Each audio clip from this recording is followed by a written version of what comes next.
Have you ever felt like your own children no longer see you for who you are? It's a quiet pain many of us face as we grow older, when the respect and care we once knew start to fade away. I've been there myself, sitting at the dinner table while my stories were met with laughter or eye rolls, wondering if maybe I was just being too sensitive. It's hard to admit, but those moments can chip away at your spirit, making you question your worth and place in the family. But here's the truth. You don't have to accept that feeling. There's a gentle, respectful way to set boundaries that protects your dignity without causing rifts. It's not about being harsh or cold.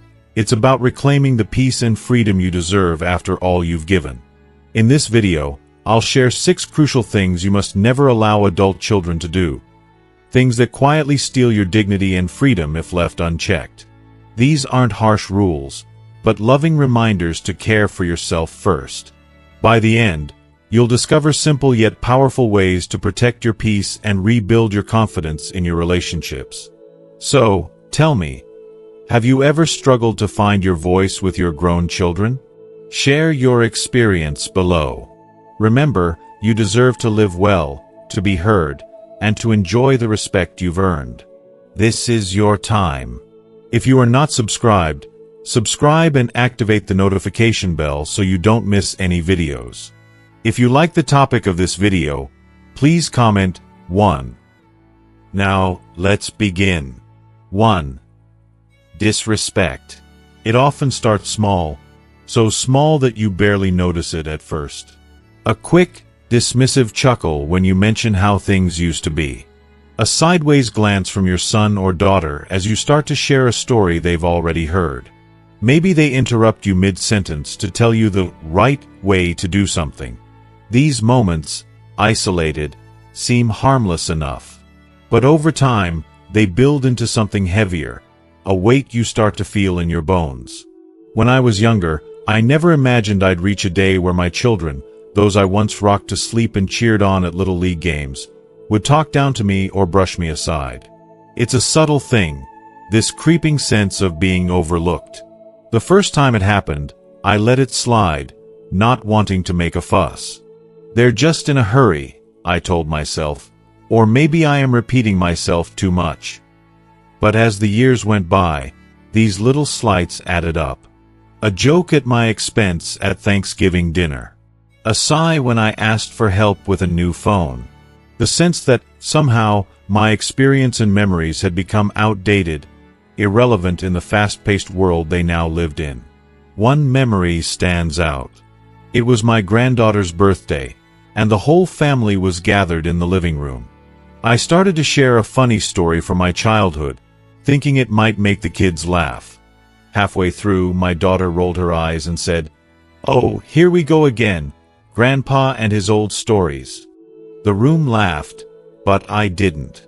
I smiled politely, but inside, something stung. In that moment, I felt smaller. I felt invisible. It's strange how, even surrounded by family, you can suddenly feel like a ghost. Disrespect doesn't always look like what you see in movies. It's rarely loud or dramatic. It's often quiet, even polite on the surface. But it lingers. It's in the way your opinion is dismissed, or when your advice is brushed off as old-fashioned. It's when your children talk about your life as if you're not even there, or make decisions about your home or health without asking you first. At times, you might even begin to doubt yourself. Maybe I am out of touch. Maybe I'm too sensitive. But let me tell you, you're not. We all know life changes as we age. We accept that we may not move as fast or keep up with every new piece of technology. But what's hard to accept is the loss of respect from the very people who once looked up to us. It isn't about wanting to be in charge. It's about being seen and heard, about knowing that our stories, mistakes, and victories still matter. After all, the wisdom we carry wasn't picked up overnight. It was earned through years of trial, error, and loving with our whole hearts. For a long time, I stayed silent. I kept my feelings to myself, not wanting to rock the boat. Maybe you've done the same. Maybe you've shrugged off a snide comment, swallowed your pride, or convinced yourself that it's just how kids are these days. But the truth is, respect is not a luxury. It's not something we age out of. It's a basic human need, no matter how many candles are on your birthday cake. I remember a conversation I had with my old friend, Helen. We met at the community center, both of us widowed and trying to make sense of the next chapter in our lives. One afternoon, after a gentle game of cards, Helen confessed that her son had started speaking to her as if she were a child. He talks over me, tells me I don't understand how the world works anymore. Sometimes I wonder if I am losing my mind. I reached over and squeezed her hand. You're not losing your mind, Helen. You're just getting older, and sometimes people forget that doesn't mean we've lost our value. The more I talked with friends my age, the more I realized this is a common wound among us. We are dismissed not because we have nothing left to say, but because society, sometimes even our families, has a way of making old age seem like a burden. The world forgets that the older you get, the more stories you carry, the more you've seen and survived. We are walking libraries, each of us, with chapters of love, loss, and wisdom to share. So, what can we do about it? For me, the first step was finding my voice again. Not to shout, not to scold, but to speak honestly. The next time my daughter interrupted me, I waited until we were alone and said, "You know, when you laugh at my stories, it makes me feel like they don't matter anymore. I just want you to listen, not because I'm always right, but because it means something to me." It wasn't easy, and it felt awkward at first. But it opened a door. We had a real conversation, not just about old stories, but about how much I still wanted to feel connected to her life. Setting boundaries doesn't mean you love your children any less.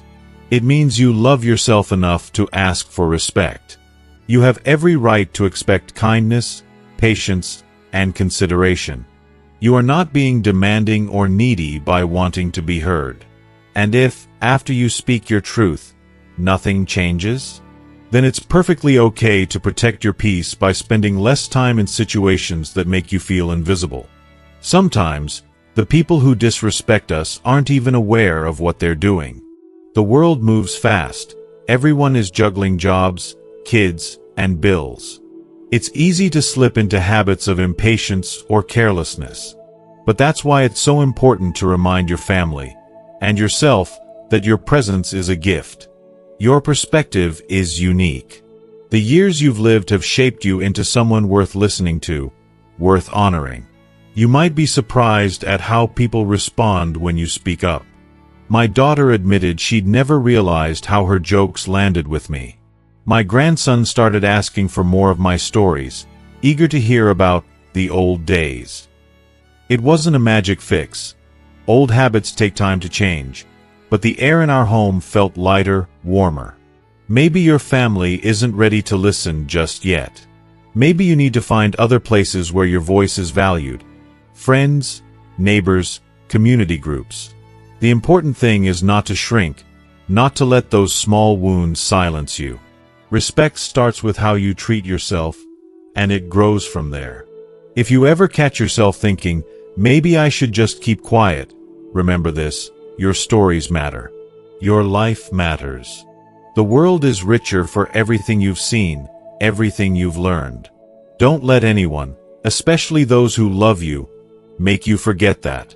You have the right to expect respect, not just as a parent or grandparent, but as the remarkable person you are. So when that quiet ache of disrespect tries to settle in your chest, breathe deep. Hold your head high. Share your story anyway, not for their approval, but because you are still here, still wise, still wonderfully you. And you deserve nothing less than kindness and honor from those around you. 2. Financial dependence. It's strange how the roles between parent and child seem to shift quietly over the years, almost without anyone noticing. One moment, you're clipping coupons, scrimping and saving so your little ones never go without. Next, you're looking at your retirement savings and realizing, with a sinking heart, that the withdrawals you thought were temporary help have become a regular, invisible drain. For so many of us, financial dependence isn't something we saw coming. It sneaks up, dressed as love, as duty, as the simple desire to help your child get back on their feet. I remember the first time my son asked for help with his rent. He'd lost his job unexpectedly and was embarrassed, apologetic, grateful for the safety net I could provide. "Just this once, Mom," he promised. How could I refuse? I thought of all the nights I'd watched him sleep as a child, all the times I'd tucked away my own needs to give him something extra, and my heart melted. That first check was a lifeline for him, but also, in a way, for me. It felt good to still be needed. But that once became twice, then 3 times. Then it wasn't just rent, but car repairs, a credit card bill, and a little extra for groceries. My daughter, too, needed a hand with her student loans. I wanted to say yes. What parent doesn't want to shield their child from struggle? Each request felt urgent, justified. And I told myself again and again, next month will be different. This is just a rough patch. What I didn't notice, not at first, was the small shifts inside me. Each time I sent money, I told myself it was for their good, but I felt a pinch of anxiety as I watched my savings dwindle. I started worrying about the things I'd put off, replacing the leaky roof, finally getting my teeth fixed, or planning that trip I'd dreamed about for years. My world grew smaller, my sleep a little lighter, the shadow of what if stretching longer each day. If you are still watching this video and find these lessons useful, please comment 1 below to let me know that you are still here with me. It's hard to admit, especially out loud, that your children might be jeopardizing your security. It feels like a betrayal, not of them, but of the dreams you'd quietly nurtured for your old age. We all imagine retirement as a time to breathe, to rest, to finally enjoy the fruit of decades of hard work. We picture ourselves puttering in the garden, picking up hobbies, spoiling the grandkids, maybe even traveling a little. But for many, those dreams shrink under the weight of ongoing financial support for adult children who never seem quite able to stand on their own. There's a kind of silent shame in it. Society tells us to be generous, to give without counting the cost. And yet, we also hear the warnings. Don't become your children's crutch. Don't sacrifice your well-being. It's an impossible line to walk, especially when love is tangled up with money and fear. Fear of your child failing, fear of losing their affection, fear of being alone, hovers in the background. I remember confiding in a friend about my worries. She admitted she'd started hiding her checkbook when her son came to visit, afraid he'd ask for another loan. She'd stopped buying new clothes, skipped her annual checkup, and felt embarrassed. How could she be so careful all her life, only to end up feeling so vulnerable now? "I love him," she whispered, "but I'm scared. What happens if I run out of money? What happens if I need help, and there's nothing left?" Her words echoed in my own heart. Because that's the quiet risk of ongoing financial dependence. It's not just about money. It's about safety, about rest, about dignity. Every dollar you give away is a piece of security you may never get back. And yet, saying no feels unthinkable, even cruel. But here's what I wish I'd known sooner. Helping is not the same as saving. There is a difference between supporting your children through a genuine crisis and enabling a pattern where your needs are always second. True love means wanting your child to grow strong, to weather life's storms, to become capable and independent. If you are always the solution, always the rescue, you are quietly teaching them that you are limitless, that your well of support will never run dry. But none of us is infinite. We all have limits, and ignoring them doesn't make us better parents. It just makes us tired, anxious, and in the end, more alone. One evening, after a sleepless night of worry, I decided things needed to change. I sat down with my son and daughter at the kitchen table, heart pounding, and told them the truth. I love you both more than anything. But I need to start taking care of myself, 2. I can't keep dipping into my savings every time something comes up. I have to think about my future.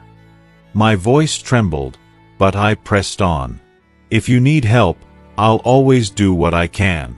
But from now on, I want to talk about real solutions. Budgets, job searches, ways for you to build your safety net. I expected anger, or maybe tears. Instead, there was a heavy silence, then a wave of relief. My son admitted he'd been ashamed to keep asking. My daughter confessed she'd stopped trying to figure things out on her own because she always knew I'd step in. We cried a little, hugged a lot, and made a plan together. It wasn't easy. Old habits die hard. There were slip-ups and setbacks, and there are still days when I have to gently remind myself, and them, of our new boundaries. But the shift was real. I started sleeping better. I felt lighter, freer, more like myself. And over time, my children began to flourish in new ways, too. My son found steadier work. My daughter became more disciplined with her money. They struggled, yes, but they grew. And I was finally able to reclaim some of the peace I'd been longing for. I know not every story ends this way. Sometimes, boundaries cause anger, guilt, or even distance. But the alternative, sacrificing your well-being for the comfort of grown children, is a slow erosion of everything you've built. You deserve better. You deserve security, rest, and the joy that comes from knowing you've done your best for your family and yourself. So if you find yourself quietly emptying your pockets, biting your tongue, or lying awake at night counting what's left, remember this: you are not alone. It is not selfish to protect what you've worked for. It is not wrong to say, enough. It is a loving act, not just for you, but for your children too, to give them the chance to stand, to stumble, and to rise on their own. Your peace of mind is precious. Your dignity is irreplaceable. You have every right to build a future that is yours, unburdened, unafraid. And you are no less loving for wanting that. You are simply wise and finally beautifully free. 3. Emotional manipulation. Sometimes, the hardest burdens to see are the ones that hide behind love. When you've spent most of your life taking care of others, children, grandchildren, friends, maybe even your parents, it becomes second nature to put your own needs last. You convince yourself you're strong enough to carry the weight, that saying yes is simply what family does. But emotional manipulation is a sly, subtle force. It doesn't show up with anger or loud demands. It often comes wrapped in the language of guilt, of disappointment, of sadness, a sigh, a silence, a well-timed tear. Before you realize what's happening, you find yourself giving up your peace, time, and energy for fear of letting someone down. I know what this feels like, because I've lived it. Not so long ago, my daughter called me late on a Friday, asking if I could watch her children for the weekend. I'd made plans with friends, a rare treat, tickets to a little concert downtown. My first instinct was to help. After all, I love my grandchildren and cherish every moment with them. But something inside me, some quiet longing, wanted to keep my plans just this once. So I gently told her I couldn't help this time. There was a pause, a heavy sigh, and she replied, "I guess I'll just have to cancel my job interview. I thought you understood how important this was to me." The words hit hard. My excitement vanished, replaced with a knot of guilt and sadness. It was as if, by choosing myself for one weekend, I'd let down the whole family. That's the trickiest part about emotional manipulation. It rarely looks like manipulation at all. It feels like love, like family loyalty. It plays on our deepest instincts as parents and grandparents, those old beliefs that a good mother or father never says no, that our value comes from being endlessly available. And so, we let our boundaries slip. We allow others to turn our no into a sign of selfishness, our desire for rest into a failure of compassion. It happens in countless little ways. Maybe your son asks for help, money, a ride, advice. And when you can't say yes, he grows silent, withdrawing just enough to make you wonder what you did wrong. Maybe a daughter grows tearful when you mention taking a trip without her or spending time with other friends, reminding you, softly, how much she still needs you. There is no anger, no accusations, just the slow, steady drip of guilt. Over time, it can make you question every decision, second-guess every instinct. You find yourself exhausted, worn thin, unable to remember the last time you did something simply for your pleasure. I've listened to friends share similar stories over coffee at the church hall or while walking the aisles at the grocery store. We whisper about the strange power our children hold, even as adults, to make us feel needed, and sometimes to make us feel small. One friend told me she felt trapped, afraid to say no to her daughter's endless requests for childcare. Another shared that her son, now nearly 50, made her feel responsible for his unhappiness every time she refused to fix his problems. Each story was different, but the ache was the same. A deep longing to be loved for who we are, not just for what we can give. For so long, I thought I was alone in this. I thought I was being too sensitive, too needy. But as I started to open up, I realized just how many of us feel caught in this web. We want to help, to nurture, to remain close to our families. But at what cost? Our health, our happiness, our sense of self? When love is twisted into guilt, everyone suffers. The truth is, boundaries aren't walls. They're bridges, ways to stay connected without losing ourselves. It took me years to understand that saying no doesn't make me less loving. It can be the most loving thing I do for myself and my children. If I always give in, always place their needs before my own, I rob them of the chance to become resilient, to learn how to manage disappointment, to grow as independent adults. One of the bravest things I ever did was to pause before responding. The next time my daughter called with a request that didn't fit my needs, I said, "Let me think about it and get back to you." Those words, simple as they sound, were a revelation. They gave me space, a moment to check in with myself, to weigh my feelings before answering. And when I did respond, I spoke from the heart. "I love you, but I need to take care of myself too. I hope you understand." Was it uncomfortable? Yes, at first. But over time, a gentle honesty took root in our conversations. My daughter began to recognize that my time was valuable, that my no wasn't a rejection of her, but a recognition of my own needs. The change didn't happen overnight. There were hurt feelings, a few awkward silences, even some tears. But little by little, our relationship grew more balanced. I noticed that my daughter started handling things on her own more often, growing more confident in her abilities. And I found myself feeling lighter, more at peace, proud not just of the mother I'd been, but of the woman I was becoming. Not every family is ready for this kind of honesty. Sometimes, manipulation is a habit learned over the years, a quiet script everyone follows without thinking. But you can change your part in that story. Start small. Give yourself permission to pause, to reflect, to say, "I need some time to think." Remember that your no is not a weapon, but a shield, protecting your energy, your joy, your dignity. You do not owe your children, or anyone else, your peace of mind. You owe it to yourself. And if, even after all your efforts, you find the same patterns repeating, if guilt and pressure continue to weigh you down, know that you can seek support elsewhere. A trusted friend, a counselor, or a church leader can help you navigate these complex feelings. You are not alone. There is strength in community, in speaking your truth, in learning new ways to care for yourself. If you are still watching this video and find these lessons useful, please comment 2 below to let me know that you are still here with me. As I look back now, I realize that emotional manipulation thrives in silence.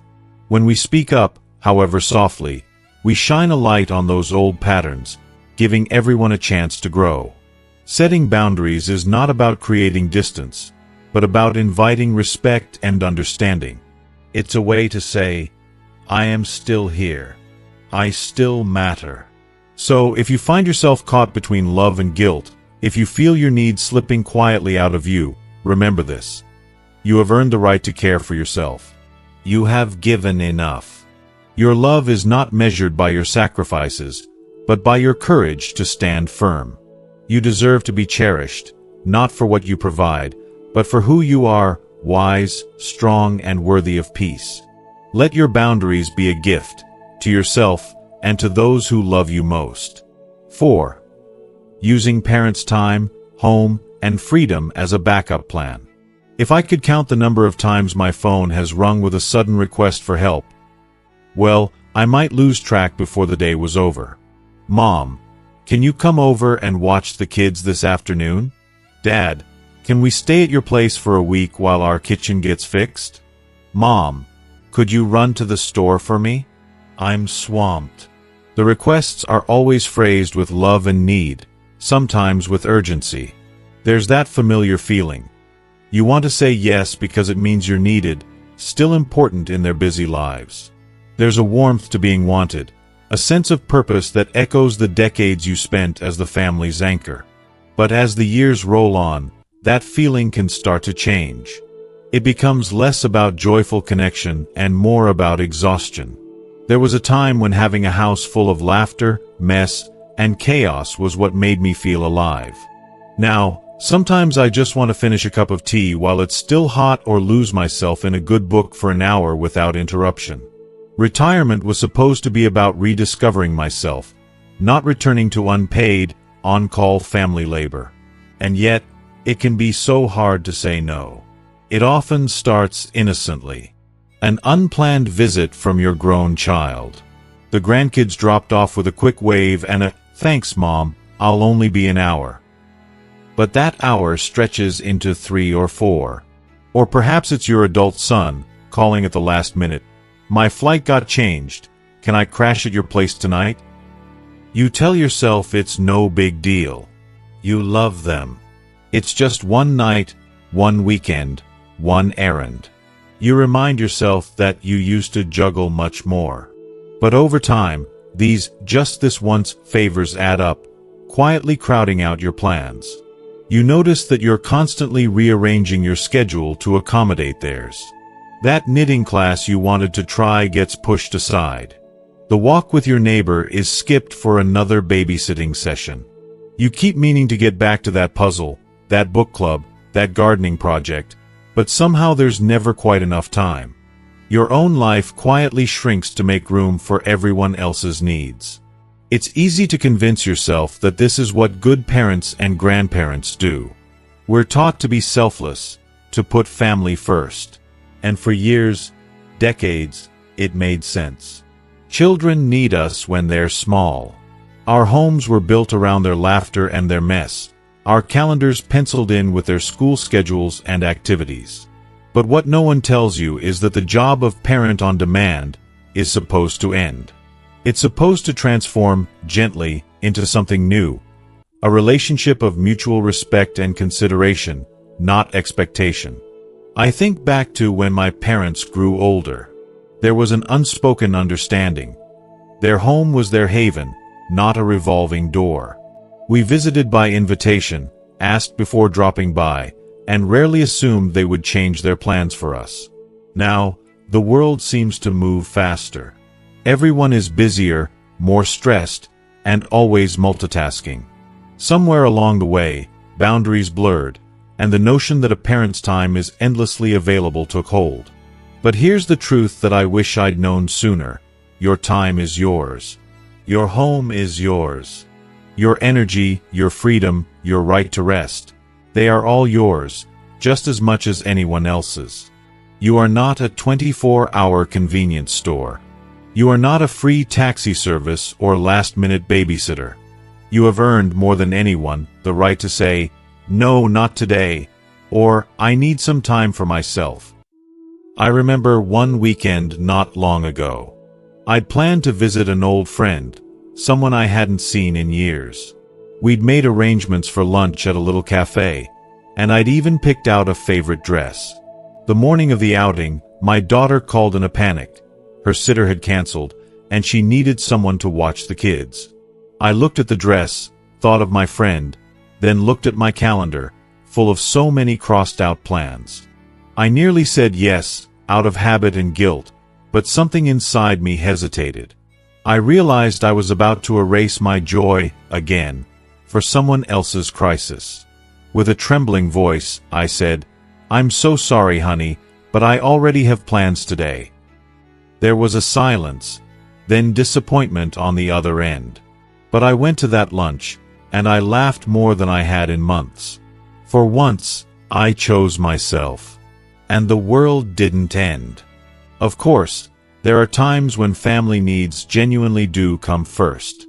Emergencies happen, and it's only natural to want to help. But the difference is whether helping is a choice or an expectation. When your help is taken for granted, when your home is always open for others but rarely a sanctuary for yourself, resentment can grow. You start to feel less like a loved parent or grandparent, and more like a backup plan, only called upon when things fall apart. Setting boundaries is not easy, especially if you've spent a lifetime putting others first. The first few times you say, "No, I can't help this weekend," or "Please call before dropping by," you might feel selfish. But it's not selfish to honor your own needs. It's survival. It's the path back to yourself. You don't have to go cold turkey. You can start small. Maybe you set aside one morning a week that's just for you. No errands, no visitors, no interruptions. You let your family know that last-minute requests won't always work, that you need a little notice. You start asking for the same courtesy you extend to everyone else. Sometimes you'll say yes. Sometimes you'll say no. The world will keep spinning. The funny thing is, when you set boundaries, people often rise to meet them. Your children may grumble at first, surprised by the change. But in time, most come to respect it. You become more than the family safety net. You become a role model, showing them and yourself that your time, space, and freedom are precious. And you may find that your relationships deepen, not weaken. There's more joy in the time you do share, because it's given freely, not out of duty. If you ever find yourself feeling guilty for wanting a quiet evening, a solitary walk, a weekend free from obligations, remember, you have given enough. You have earned rest, joy, and autonomy. You deserve to fill your cup, to rediscover the hobbies and friendships that bring you life. Your home should be your retreat, not a waiting room for someone else's emergencies. So next time the phone rings with another request, pause. Ask yourself, what do I need today? And know that whatever your answer, you are worthy of choosing yourself. The greatest gift you can give your family is to live fully, joyfully, and on your terms, showing them that boundaries are not walls, but invitations to mutual respect and deeper love. 5. Emotional neglect. One of the quietest pains we face as we age isn't loud or dramatic. It's the absence of care when we need it most. It's the phone that doesn't ring, the visit that never comes, the small gestures of love and attention that quietly fade away. Emotional neglect is not something people often talk about, but for many seniors, it's one of the deepest wounds, the feeling of being invisible, forgotten, or no longer important to the people who once depended on us. I remember the weeks after my hip surgery. The pain was tough, but what hurt more was the silence. I wasn't asking for much, just a phone call, a few words of encouragement, maybe someone to bring me a cup of tea or walk with me around the block. But the days slipped by with little more than polite check-ins from a neighbor and a card from a distant cousin. My children were busy, their lives full of work, family, and their struggles. I told myself they were overwhelmed, that this was temporary. But the loneliness crept in, a heavy companion I hadn't expected. It's hard to admit that your children might unintentionally neglect your emotional needs. 4 years, you were their rock, the one who answered midnight calls, who showed up at school plays, who offered a shoulder to cry on. You gave everything you had, often without asking for anything in return. And now, When the roles reverse, when you need someone to show up for you in the small but meaningful ways, it can feel like the circle has been broken. Many of us don't want to admit how much this hurts. We convince ourselves that our children have their own busy lives, or that we're just being needy or demanding. Sometimes we hold back our feelings, afraid that expressing loneliness might push them further away. So we wait by the phone, hoping for a call that doesn't come. We watch the days pass, feeling more isolated despite living among loved ones. The truth is, emotional neglect doesn't mean your children don't love you. Often, they're caught up in their worlds, unaware of how deeply their absence affects you. It's not always intentional, but the impact is real. When no one asks how you're feeling, when birthdays or special moments pass without acknowledgement, when the smallest acts of kindness are missing, it chips away at your spirit. It can make you question your worth, your place in the family, and even your right to ask for connection. I talked with a dear friend, Martha, who recently lost her husband and found herself living alone. She told me how difficult it was when her children rarely called and visits became less frequent. "I feel like I'm fading away," she said softly. "Not because they don't care, but because life moves so fast. I'm just a quiet voice in the background." Her words echoed feelings I knew all too well. So, what can we do when the silence feels overwhelming? The first step is honesty, both with ourselves and with our loved ones. It's okay to say, "I feel lonely sometimes," or "It would mean a lot to hear from you more often." These are not complaints, but gentle invitations to reconnect. Sometimes, people simply don't realize how much their presence matters until we tell them. It's also important to remember that our needs are valid, even if they seem small. Wanting a phone call, a visit, or a shared meal isn't asking for too much. These moments are the threads that weave us back into the fabric of family and community. They remind us that we are still seen, still loved, and still vital. At the same time, if certain relationships continue to leave us feeling unseen, it may be time to seek connection elsewhere. Friends, neighbors, church groups, or community centers can become vital sources of support and companionship. Realigning where we pour our emotional energy is not rejection, it's self-care. It's choosing to nurture relationships where our presence is valued and reciprocated. If you are still watching this video and find these lessons useful, please comment 3 below to let me know that you are still here with me. Planning is also a powerful way to protect yourself emotionally. Talk openly with your family about your hopes for companionship and care as you age. Sometimes, these conversations are difficult, but they help ensure your needs won't be overlooked when you need support most. And if your children are hesitant or avoid these talks, it doesn't mean you should stay silent. It means you find allies elsewhere. A trusted friend, a social worker, or a counselor who can help you advocate for yourself. I want to remind you that feeling lonely or neglected doesn't diminish your worth. Your life matters immensely. You have given so much love and strength to others. Now it's time to receive it in return. Even if it doesn't come in the form or frequency you wish, you deserve to be heard, seen, and cherished. If you're struggling with emotional neglect, know that your feelings are real and valid. You are not alone. Many seniors share this quiet ache, and there is hope for healing and reconnection. Reach out, speak your truth, and nurture the relationships that bring you joy. And never forget, you are valuable, you are loved, and your life still holds deep meaning. Let your heart remain open, and may you find the comfort and companionship you so richly deserve. 6. Constant criticism. One of the most unexpected challenges that creeps into our lives as we age isn't physical. It's the constant barrage of criticism, often coming from the very people we love most. It's subtle, sometimes wrapped in concern or disguised as helpful advice. But over time, it chips away at our confidence and joy.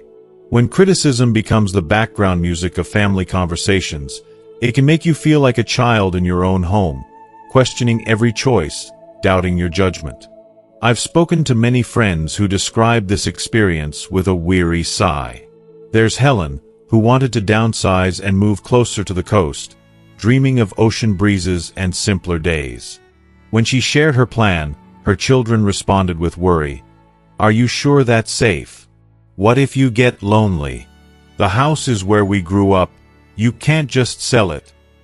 Their words, though perhaps well-intended, felt like chains, holding her back from the freedom she longed for. Or think of James, who decided to try online dating after his wife passed away. His grown children shook their heads, concerned for his safety and what the neighbors would think. Suddenly, his excitement turned to embarrassment, and he hesitated to share his new life chapter with the people he hoped would support him. Constant criticism often hides behind care or concern. It's the repeated questions, the raised eyebrows, the sighs that say, "Are you sure you know what you're doing?" It's the subtle messages that your dreams and choices are foolish, reckless, or even selfish. And it's exhausting. It drains your spirit and makes you wonder if you ever truly have the right to live your life on your terms. But here's the truth. You do. You have earned the right to live your life exactly how you want, regardless of anyone else's fears or judgments. Your decades of experience, your mistakes, and your triumphs have shaped who you are. You are not a project to be managed or a problem to be solved. You are a whole person with the right to explore, to take risks, to find joy, even at 70, 80, or beyond. Learning to face constant criticism is a journey. It starts with recognizing that the voices of doubt aren't always about you. Sometimes they reflect others' fears, their discomfort with change, their worry about losing you, or their struggles with aging. Their concerns are real for them, but they don't have to become your reality. You can listen once. You can consider their opinions, but you don't have to carry their judgments. A simple, calm response like, "Thank you for your concern, but I've thought this through and I'm happy with my choice," can be powerful. It sets a boundary, letting others know that your decisions are yours alone. It's also okay to keep some things private, not because you're hiding, but because you're protecting your peace. You don't owe anyone a play-by-play of every move you make. Sometimes, the best way to protect yourself from criticism is to live fully without explanation. I remember a time when a dear friend wanted to start painting classes at her local community center. When she told her children, their reaction was less than encouraging. "Are you sure you're not too old for that?" they asked. She felt her excitement falter, the sting of their doubts dulling her enthusiasm. But she didn't give up. She signed up anyway and found a new passion that brought her immense joy and new friendships. The freedom to live on your own is a gift you deserve to give yourself. Constant criticism tries to take that gift away, to keep you small and quiet. But you are not too old. You are not too late.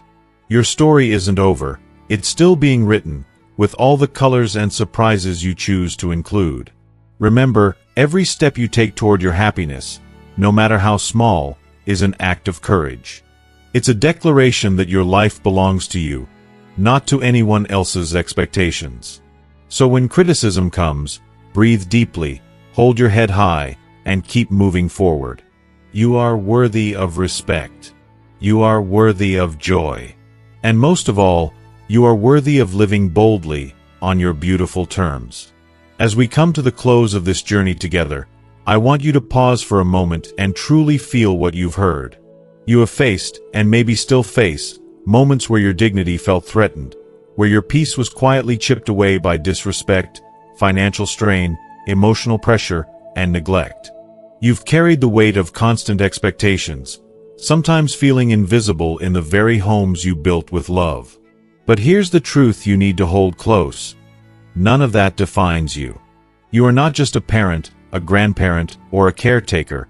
You are a whole, vibrant person who deserves respect, rest, and joy. It's okay to set boundaries, to say no, and to reclaim the parts of your life that bring you happiness. It's okay to protect your time, your home, and your heart. You have spent a lifetime giving, and now it's time to give back to yourself with kindness and courage. Remember, saying no is not rejection, it's self-respect. Loving yourself enough to create space for your peace is an act of bravery, not selfishness. I invite you now to reflect on what resonates most with you. What boundary will you gently but firmly put in place? What step can you take today toward reclaiming your freedom? Please share your thoughts below. I'd love to hear your story and support you on this path. If this message touched your heart, please like, share, and subscribe for more gentle, empowering conversations made just for you. You are not alone, you are deeply valued, and your story is far from over. Take care of yourself. You truly are worth it.